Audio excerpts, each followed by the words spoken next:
नमस्कार, मैं हूं मंटू कुमार। बिहार में 40 लोकसभा सीटें हैं। उन सीटों की बात की जाए तो कौन कौन से सीट पर देश की राजनीतिक सियासत पर नजर रहेगी। चलिए उन सीटों का जिक्र करते हुए उजियारपुर सीट की चर्चा करेंगे, क्योंकि उजियारपुर सीट पर दो राजनीतिक पार्टी के कद्दावर नेता आमने सामने हैं, जिनमें बीजेपी हैट्रिक लगाने की तैयारी में है तो वही राजद अपना खाता खोलना चाहेगी।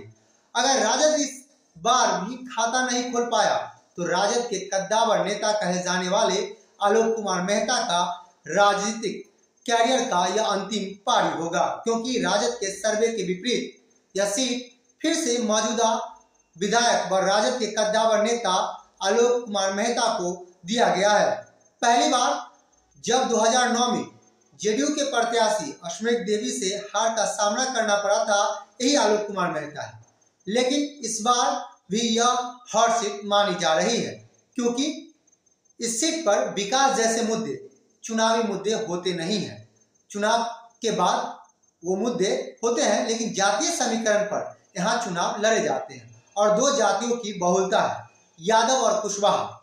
यही वजह है 2019 में उपेंद्र कुशवाहा यहाँ के उम्मीदवार थे और उनको भी यह सीट गंवानी पड़ी थी। उस समय के सर्वे यह बता रहा है कि नित्यानंद राय इस बार चुनावी मैदान से बाहर हो जाएंगे उस बार, लेकिन 2 दिनों के अंदर ही चुनावी हवा ही बदल गया। मतलब साफ है कि यादव को साधने में नित्यानंद राय एक माहिर खिलाड़ी माने जाते हैं, जिसके सामने आलोक कुमार मेहता नित्यानंद राय पर हावी नहीं हो पाएंगे, यह तो पूरी तरह से निश्चित मान लीजिए। वही सूत्रों की माने तो जिला में राजद के कार्यकर्ता आलोक कुमार मेहता से भी नाराज चल रहे हैं। कई ऐसे राजद कार्यकर्ताओं का बताना है कि उनके कार्यक्रम की जानकारी भी नहीं रहती है और उनकी चुनावी जो नीति है उसमें भी उन नीतियों से वो दूर ही रहते हैं।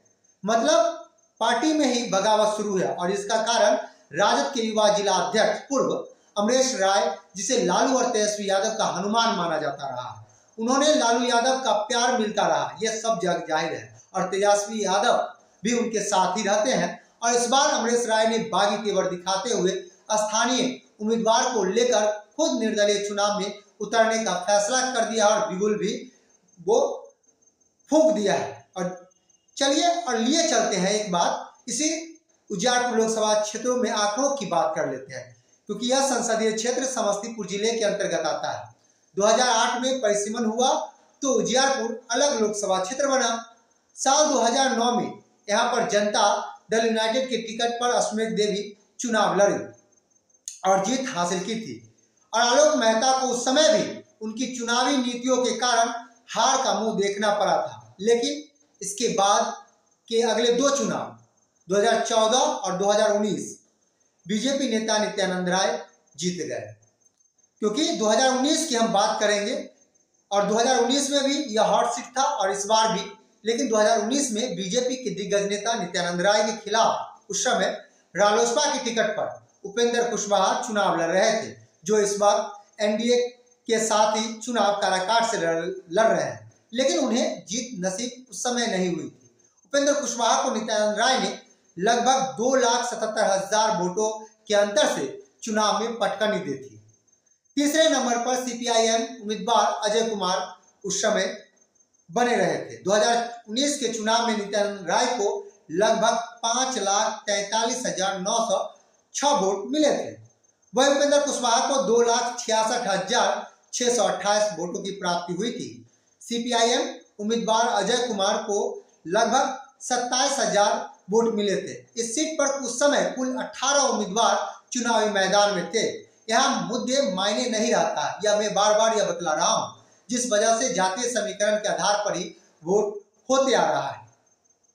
उजियारपुर लोकसभा क्षेत्र में अगर जातियों की बात की जाए तो कुशवाहा और यादव जाति की मतदाताओं की संख्या सबसे अधिक है। इसलिए हर पार्टियां इन दोनों जातियों को अपने पाले में करने की कोशिश में जुटी हुई रहती है। इसके अलावा ब्राह्मण, मुस्लिम, ओबीसी समुदाय के वोटर भी चुनाव में निर्णायक भूमिका में रहते हैं।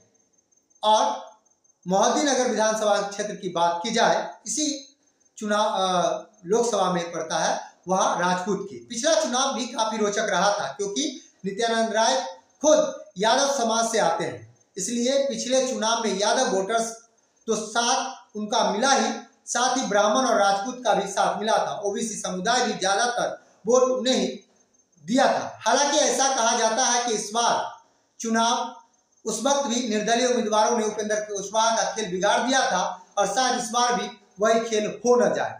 उन्होंने